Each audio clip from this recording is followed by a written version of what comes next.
Mentoring actually goes back to the age of Odysseus. Odysseus is going off to the wars, the 10-year wars, and he has a young son. So he asks his friend, mentor, would you please guide and develop my son so that when I return from the wars, my son will be a great warrior. We've taken that concept into the workplace, and it started with the mentor, protege, and it's come down to the literature, mentor, mentee, and I also have a psychological friend who has talked about the mentra for female and the mentro for male to distinguish the difference between the mentees. So the concept of mentoring is the more experienced person working with the less experienced person. We've done a lot of work, and you alluded to that. We've done a lot of work here at Gatto Associates in mentoring the next generation of leaders, because we feel it's very important that people understand the differing generations. The boomers, Gen Xers, Gen Y, that they understand that now they have 3 generations within the workplace, and being very sensitive to each one of those generations, that we've got to mentor them differently, bring them along, help them to understand who they are and what they do. We've designed 4 phases to the mentoring process.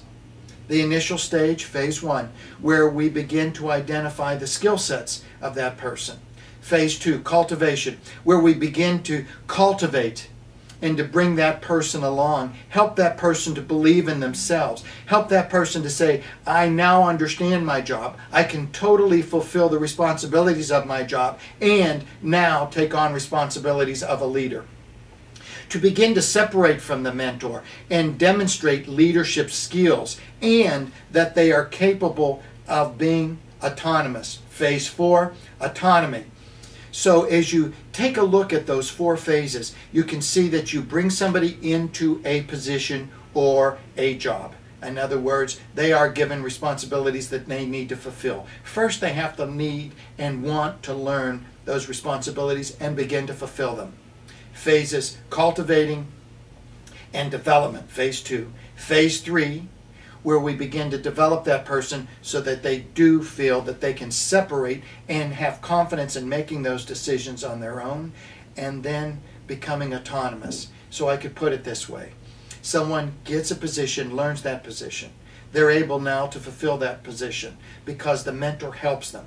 They then begin to demonstrate leadership qualities because the mentor is a role model, is a guide, is someone, a sounding board that they can go to, and that they continue to learn and grow until that person becomes a mentor.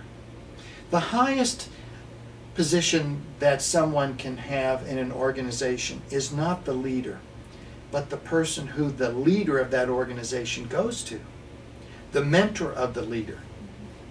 And so mentoring is a process, and it's an ongoing, you could call it an educational process, a learning process, an adult education process, but we can even see leadership evolve on a playground as well.